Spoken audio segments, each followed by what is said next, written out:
Good morning, everybody. Bonjour à tous et à toutes. My name is Shannon Miedema, and I am the Member of Parliament for Halifax. And I'm thrilled to welcome you here today on the Margaret Brook on this mixed weather day on the Halifax Harbour in Shabuktuk. And I'd like to just first acknowledge that we are here on the unceded and ancestral lands of the Mi'kmaq people, and we respect the peace and friendship treaties, and we are all treaty people.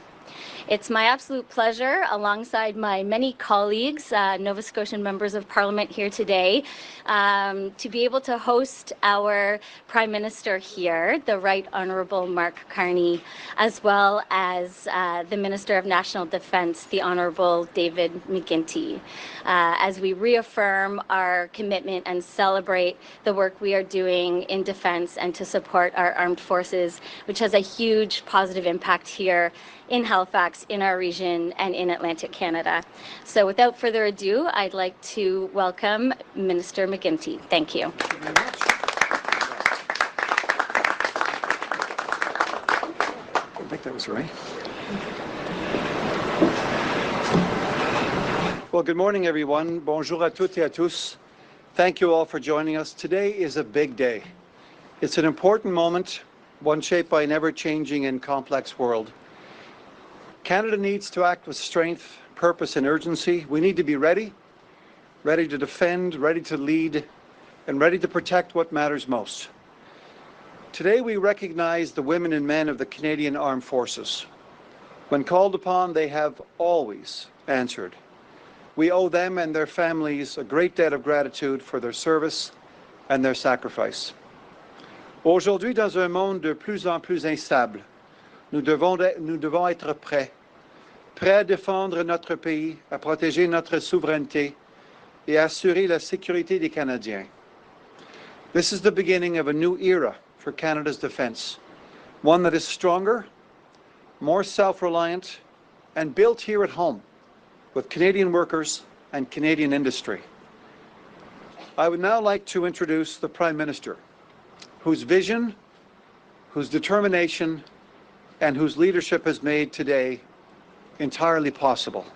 Ladies and gentlemen, the Right Honourable Prime Minister of Canada, Mark Carney.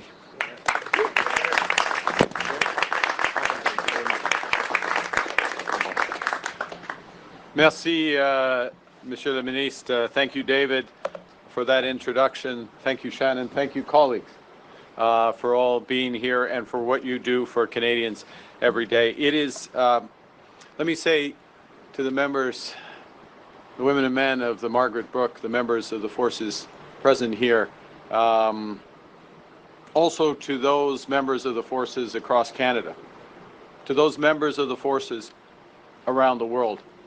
On behalf of all Canadians, thank you. Thank you for your service. Thank you.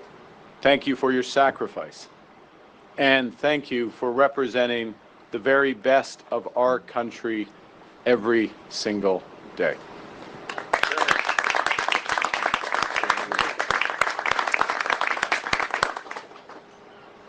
Since 1759, generations of service members have called this base home.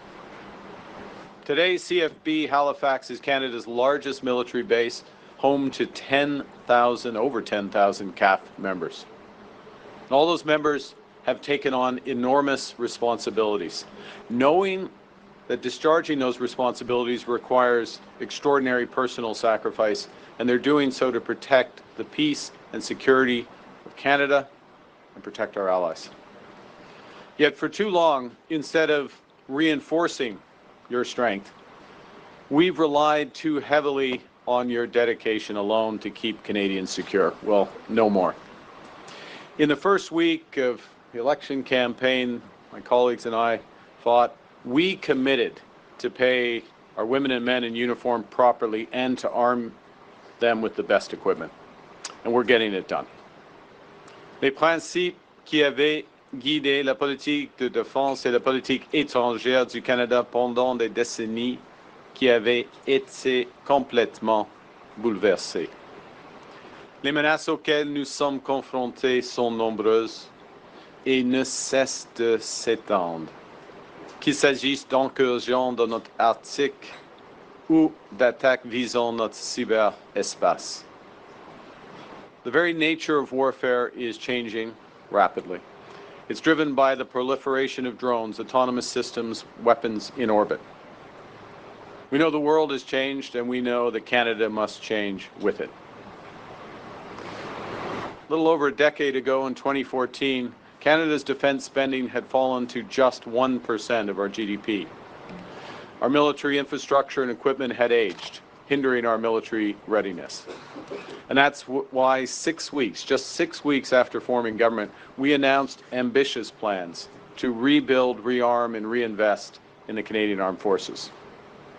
Our core objective of that plan, not the only one, but a core objective, is to achieve NATO's 2% target this year. That's the highest level of defense spending relative to the size of our economy since the fall of the Berlin Wall. We embarked on this mission to protect Canadians, to defend our territory, to protect our borders, and to boost our sovereignty. Because nous sommes maîtres chez nous. We control our destiny. I am pleased to announce today that we have kept that ambitious promise. For the last 10 months, Canada's new government has been working with unprecedented speed and scale. In 10 months, we have invested over $60 billion in our defense and security. That's the largest year-on-year increase in defense investment in generations. And as a result of these efforts, this morning, NATO confirmed that Canada has achieved its 2% defense expenditure target, half a decade ahead of the original schedule.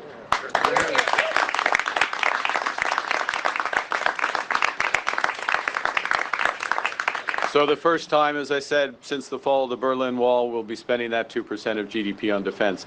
Now, what is very encouraging is not just that Canadians recognize the need to reinforce our security, but Canadians are responding to our renewed commitment and to the call to serve, a call that the women and men here have already responded to. But since the summer of last year, since June, applications to join the Canadian Armed Forces are up 13%. Il faut le dire que l'objectif de 2% ne constitue pas un plafond pour les investissements du Canada dans le domaine de la défense, mais plutôt une référence. En juin, nous avons convenu d'investir 3,5% dans les dépenses militaires et 1,5% de plus dans les dépenses d'infrastructures essentielles comme les routes et les ponts. To accelerate our efforts, today we're announcing a package of infrastructure and real property investments across Atlantic Canada worth more than $3 billion. In Nova Scotia, we're making major targeted investments to modernize critical infrastructure, to build new facilities to support the next generation of naval and air fleets, and to expand our training and operational capacity. To be specific, we're investing over $1 billion to modernize the heating, electrical, fire protection systems at CFB Dockyard and Stadacona.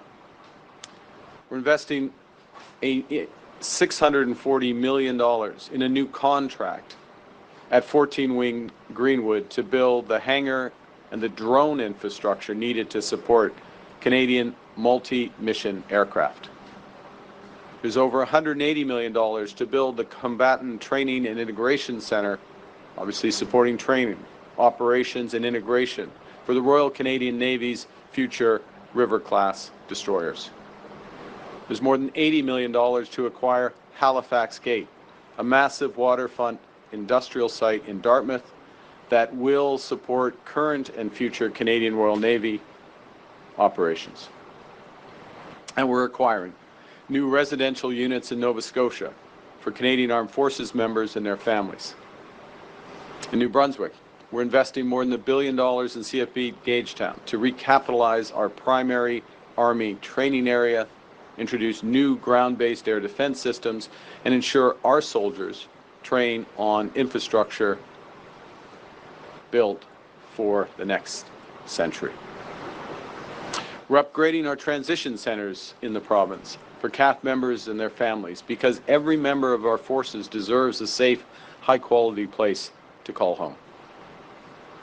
This $3 billion package we're announcing today reaffirms Canada's new approach to support and invest in our armed forces. And I want to take a few minutes to outline that approach. It rests on 4 pillars. The first is to invest in the foundations, the very foundations of our defense. It's where I started. The women and men who serve, and the equipment and infrastructure that they use. Secondly, we're expanding and enhancing our military capabilities. Third, while we do so, we're strengthening Canada's defense industry. And finally, we're diversifying our defense partnerships. Our greatest strength is the men and women of the Canadian Armed Forces. They carry the flag. They risk their lives for us and for our values. Their pay should reflect the weight of their responsibilities. And that's why we implemented the largest pay raise for the Canadian Armed Forces in a generation, with all members of the CAF receiving a pay rise. Those pay rises were retroactive to April 1st of last year, and they were increases on top of base pay, putting more money in the pockets of all members. We also introduced a new military service pay benefit specifically tied to time in service, so paychecks honor years in uniform. Et si les membres des forces armées sont appelés à intervenir sur le territoire canadien en cas d'inondation, de feux de forêt ou d'autres catastrophes, nous reconnaissons aujourd'hui l'importance des services qu'ils nous rendent en leur accordant une augmentation de salaire. Une rémunération plus élevée est synonyme d'une meilleure résilience financière, d'une plus grande stabilité, d'un plus large choix de carrière pour les conjoints et davantage de possibilités pour les enfants afin de réaliser leurs rêves. The second pillar of our strategy is expanding and enhancing those military capabilities. We're overhauling the very way we arm our Canadian forces, so they have the tools they need to keep Canadians safe. Over the next decade, Canada will unleash $500 billion, I'll repeat, $500 billion in defense and defense-related investment, from submarines and aircraft to drones, sensors, and radar systems. We will build the essential infrastructure that our security needs. I'll give an important example. Less than 2 weeks ago, Minister of National Defense and other colleagues and I were in Yellowknife. I want to say that it was considerably colder than it is today. It was minus 35. We were in Yellowknife. We announced a $40 billion investment in Canada's North and Arctic. New military infrastructure, from northern operational support hubs to the Mackenzie Valley Highway and the Grays Bay Road and Port Project, which effectively link our high Arctic assets, military assets, civilian assets, to south of 60. Today, we know that sovereignty requires much more than just conventional defense. It requires reliable access to critical strategic capabilities, such as space-based communications and unhindered access to artificial intelligence. It requires digital sovereignty, beginning with sovereign cloud and extending through the entire intelligence infrastructure stack.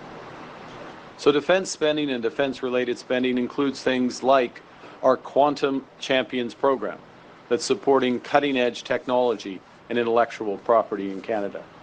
It includes our $200 million investment in sovereign space launch capabilities, which will mean that Canada will have our own access to space. We don't have to depend on another country. Through Borealis, we're coordinating and accelerating Canada's defense research and innovation in frontier technologies, including quantum and AI. So from domestic ammunition production, such as Colt, and over-the-horizon radar to quantum to AI and drones, we're building with Canadian materials Canadian expertise and Canadian workers all across this country. L'autonomie stratégique n'est pas un synonyme d'isolement. Elle consiste à être suffisamment fort pour être un partenaire de choix plutôt qu'un partenaire dépendant. Elle consiste à mettre en place une base industrielle de la défense nationale afin de ne jamais devoir dépendre des décisions des autres pays. So the third pillar of our mission is to strengthen our domestic industrial base. We've launched the Defence Investment Agency to streamline procurement, cut duplicative approvals, and get the Canadian Armed Forces members the equipment they need fast. It's already delivering results. Last week, Minister McGuinty and Secretary of State Fuhrer announced a new contract to Kitchener-based Colt Canada to procure 65,000 new rifles for the forces, replacing the current stock, which, has to be said, has been in service for more than 35 years. Last month, we announced Canada's first ever defence industrial strategy, a bold plan to get our forces what they need when they need it, and to scale at the same time Canadian defence industrial companies putting hundreds of billions of dollars to work in the strategic sectors of our economy, creating more than 125,000 jobs for Canadian women and men. Our framework's simple: build, partner, buy.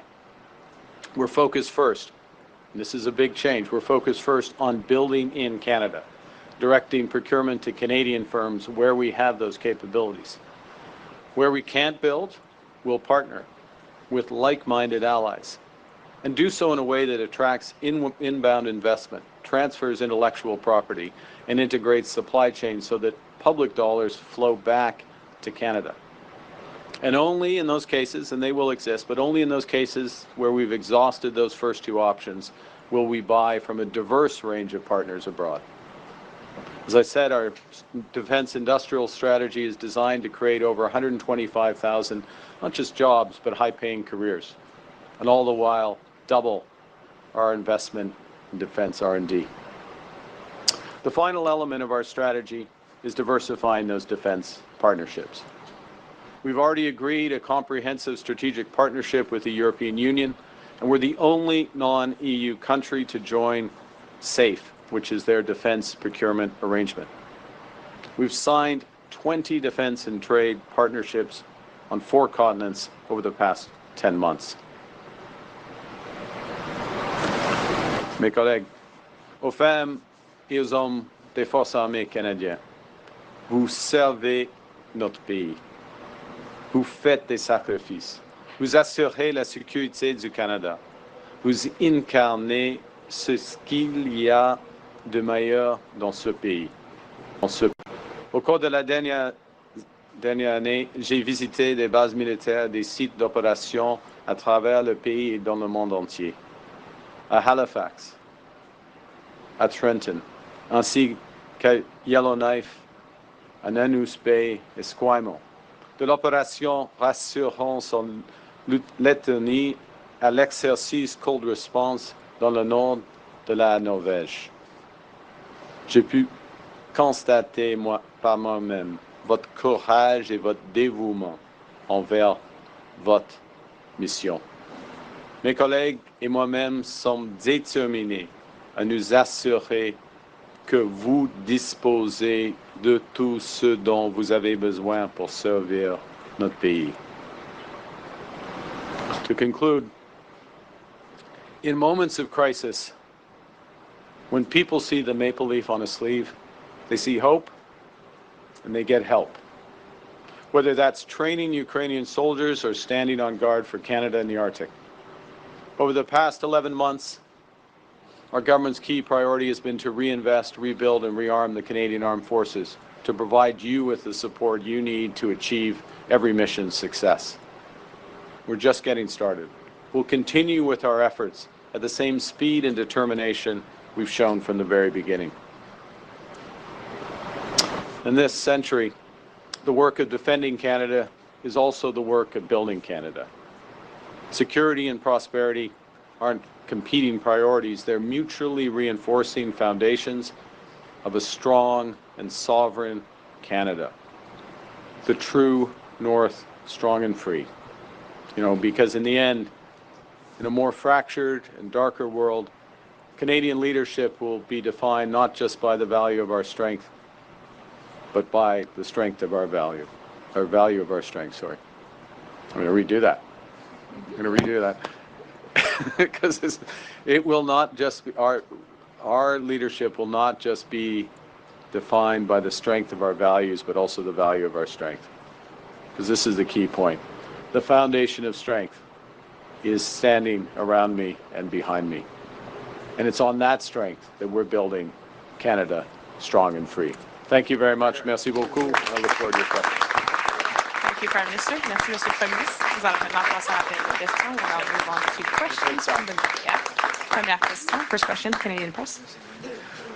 Mike McDonald, Canadian Press. Prime Minister, the former Defence Minister Bill Blair had said that Canada wouldn't be able to meet the 2% target by the end of this fiscal year because of procurement challenges. What has happened to change that? Well, it's focus.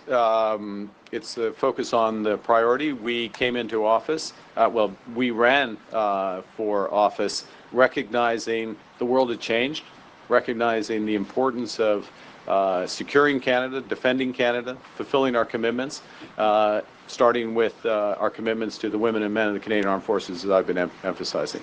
So we're great believers. I'm a great believer is you set your priorities, you focus on them, you follow through. I think the second thing that's changed, and we're just starting to see this begin, is this link between our investments in defense and how we're building out the strength of Canadian firms, the Canadian economy. We're here in Nova Scotia. Defense has been at the heart here for centuries. I'm going to be visiting IMP Aerospace in a few hours. That's another example. There's many, many examples here, and we're going to see the impact of this spend multiply through our economy across Atlantic Canada, across Canada. So just to go back to your question, I think what changed is the focus, having a clear strategy, and we come back to this day after day after day, including all the members of Parliament here and across the country. We're very focused on making sure that we're making the most of the many strengths of this country. Thank you. Next question, question Kissin. I'm Heidi Petrachik with Global National. Wondering how you're going to reach specifically the 5% of GDP by 2035 if we just got to 2%. Yeah. So there's a couple things, Peggy, if I may, which is one is that the 5%, and we were part of the negotiation to craft it this way, it's divided into two parts. So when you look at the 2% that we're spending now, it's core defense.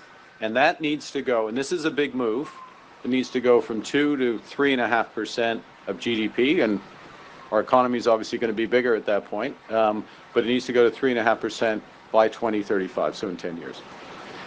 The other 1.5% is spending on defense-related, well, the language is industrial or resilience. So I'll give you a few examples of where that's happening. I referenced a moment ago the announcement we made 10 days ago in Yellowknife. The Department of the Forces and Department of Defense are setting up northern operating support hubs. These act as support for Canadian forces, but they also provide some capacity that supports local activities. That would include education, healthcare, wastewater, other components. That is necessary to have the hub, but it also is something that supports that's some of our investment in defense being tested there. Don't be alarmed. It's all part of the plan.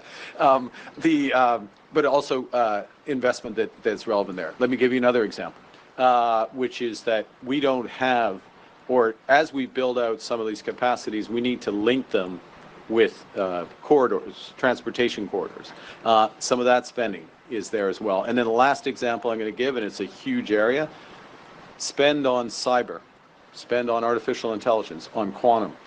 Yes, there are defense applications, but there are domestic applications. And so if we do this right, and this is why we are so focused on it, we do this right, yes, we protect Canadians, we meet our responsibilities to our allies, but we do it in a way that has huge extra benefits for Canadian economy. Yes, the job specifically, but if we're better in AI, we're better in cyber, we're better connected in the north, we have better flood defenses, all those factors, we have a better country, and that's how we're going to meet it. Monsieur le Premier ministre, Next question.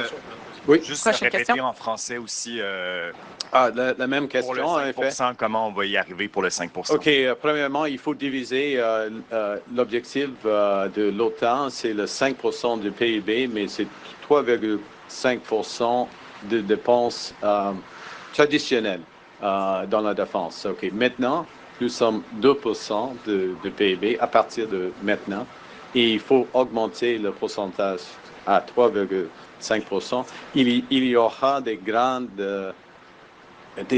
investissements importants dans cela. It wasn't in English, but I'll add this. Je vais ajouter, par exemple, les sous-marins.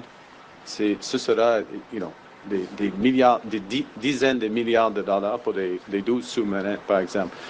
Les avions, d'autres avions, il y a d'autres systèmes, par exemple, le radar, des autres aspects de radar. Alors, il y a des grands systèmes nécessaires afin de protéger le Canada. Premier point. Deuxième point, et c'est la plupart de ma réponse à madame, c'est les investissements pour dual use, en effet. Il y a deux aspects. Il y a un aspect de défense, mais il y a un aspect de la résilience de notre économie. Par exemple, les ports, des nodes opérationnels dans l'Arctique. Il y aura 7 exemples de ça. Tout cela. Et dans ce contexte, on va investir dans la santé, l'éducation, des choses de dual use en effet. Et troisièmement, le troisième aspect, ce sera des investissements dans l'intelligence artificielle, le quantique, le cyberespace, les défenses de cyberespace.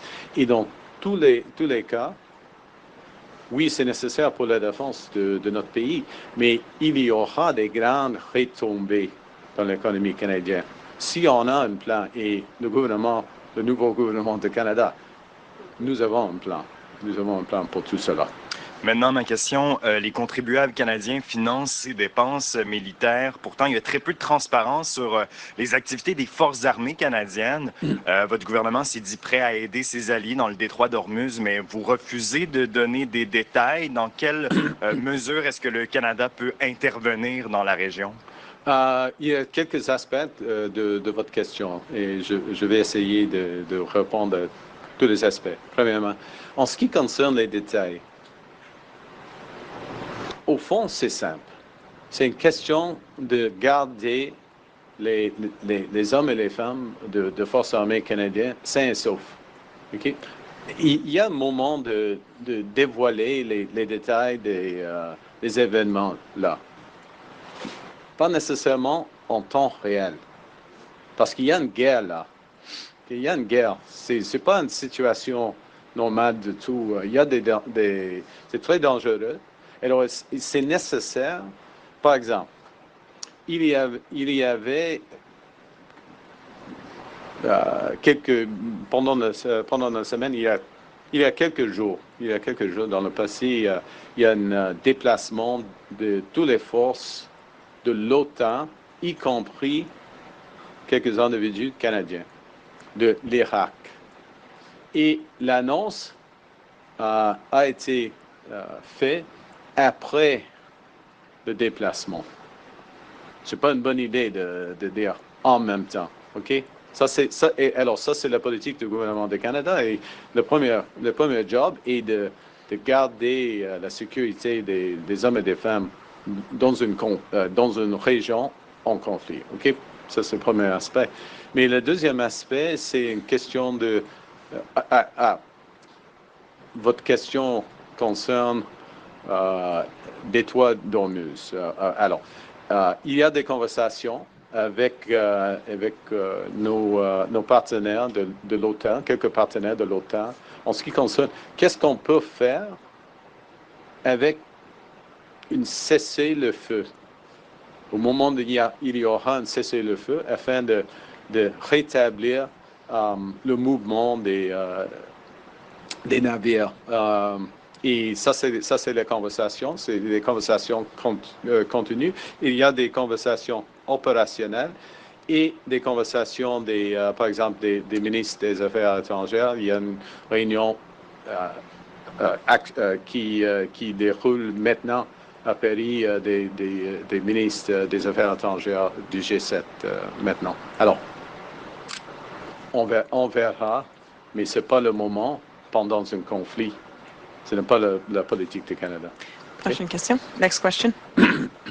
Jacob Moore with Acadia Broadcasting. We're talking about defense-related infrastructure. Yeah. And gas prices here are spiking because of the war in Iran. What are you doing to fix that? And especially considering that the largest oil refinery in our country is in New Brunswick. Is it time for the west to east pipeline?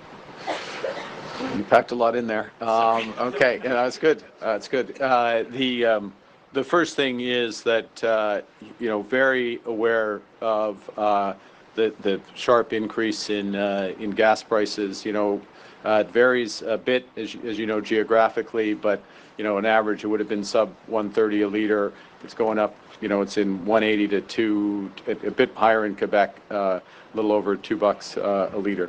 So that is a big shift, and that's a real squeeze, and absolutely recognize this. So we're following that closely. It depends, of course, as your question indicated, how long this conflict goes on, and we are not actively engaged in the conflict. We're calling for de-escalation.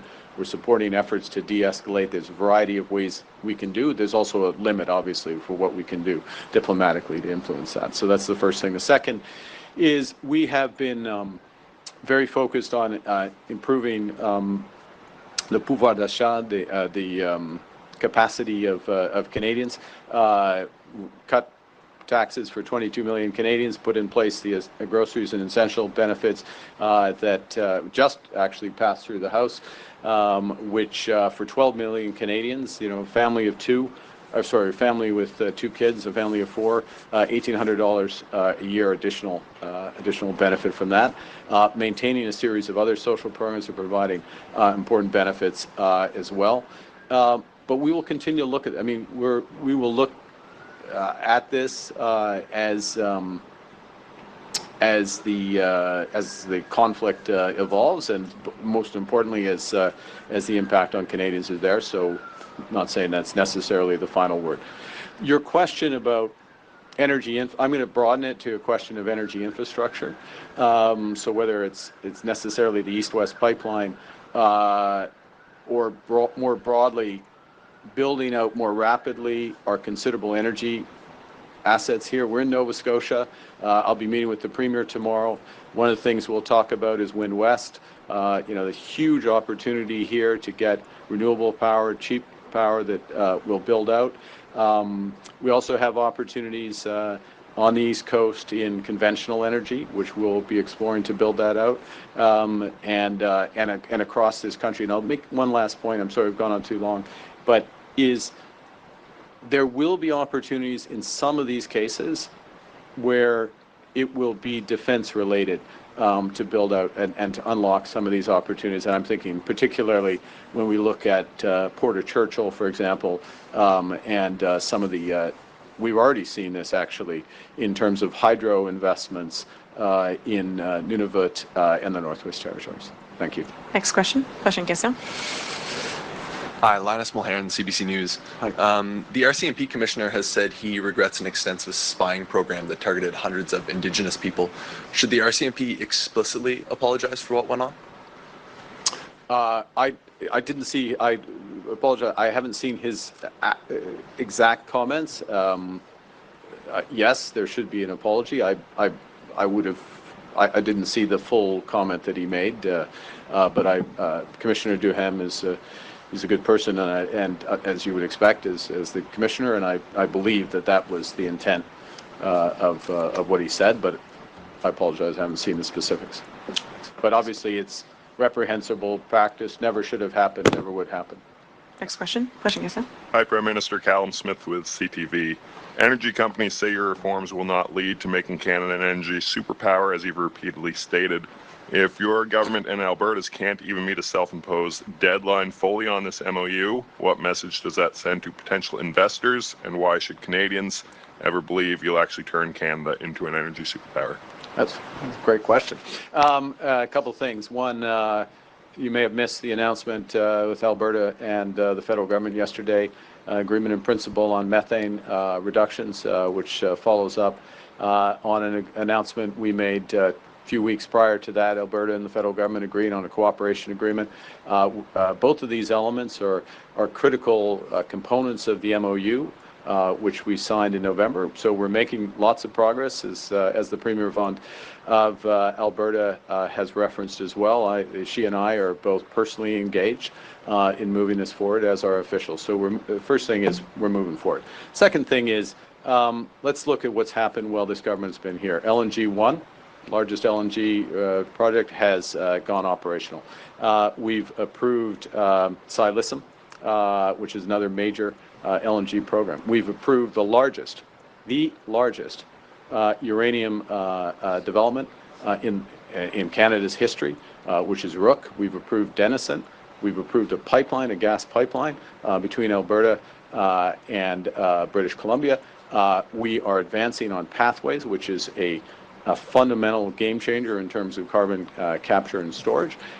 We are just referenced the discussions we're having with the province of Nova Scotia on Wind West, which is 50 to 60 gigawatts of renewable wind power. We've come to an agreement with Newfoundland on Beta North, which is one of the biggest offshore oil developments in the country. We'll be releasing next week our electricity strategy, which looks to double the electricity grid in this country, largely with clean power, hydro, nuclear, and renewables. There'll be a bit of gas, but effectively with that. So we're moving forward on all fronts, and we have not been in office for a year. Okay? So, and the only reason I'm stopping is there's other people in the line who have more questions. Next question. Yeah. Amanda Fraser, all Nova Scotia. How close is the federal government in making a decision on the new submarines, and what role would Halifax sort of play in preparing for those submarines and maintaining them? Great question. So we're in the quiet period of that process where the final submissions from the two bidding consortiums, Korean and then a German, Norwegian, as you know, they came in the first week of March.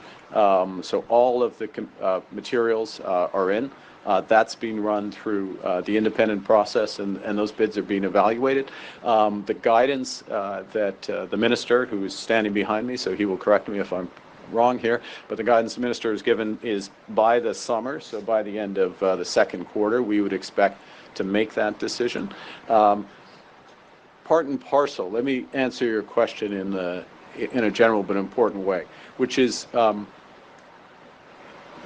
first and foremost, we want to have the right submarines that fulfill the operational responsibilities they will have, which very much include operating in the toughest conditions in the world, in the Arctic, long times under the Arctic ice, all that. Both of the final bids already meet those standards. That's why they got to the final. So they're going to be, whatever we choose, will be the right subs to defend Canada and fulfill our obligations. Related, though, is, of course, value for money for Canadian taxpayers. And to your question, is the benefits that come in Canada. How much is going to be built in Canada? A big element of what you asked, I believe, is where are these submarines going to be serviced? Because they rotate through service over time, and they'll last for decades. So where are they going to be serviced? What are the other industrial benefits that are related to but not directly tied to the submarines? We've talked a bit this morning about space, about AI and other factors. Not AI so much, but space and surveillance and other factors, and that will be a component of the decision-making process. We'll have time for a last question. Dernière question, Global. Hi, Angela Capobianco, Global News Halifax. So I know you had mentioned you're meeting with the Premier of Nova Scotia tomorrow. I guess I'm just wondering how these investments in defense will really benefit Halifax and Nova Scotia as a whole. Well, it's thanks for the question because it's a very important point, and it is something. Again, we start always with we want to have the right equipment. These people making sacrifice, putting their lives on the line, might have to have that, so it has to meet that bar. But as soon as it meets that bar, we want to have the maximum economic benefit and impact that's happening here. So, you think about what we're doing in and around. Excuse me, in and around Nova Scotia. We don't have to get my orientation right to go to the Irving shipyard right there. Go out towards the airport. Cody knows the exact. Cody Blois will know exactly where we need to go, as does Sean, to see IMP Aerospace and the servicing contracts that are there. The previous question in terms of what's going to happen with the submarines and how that links in. The research that's being done at the great universities in Nova Scotia that are relevant to autonomous systems, to cyber, to other components that are there. Then there's just some very large, I referenced $3 billion. Some of that is in New Brunswick, but the bulk of it is in Nova Scotia. $2 billion or so is in Nova Scotia.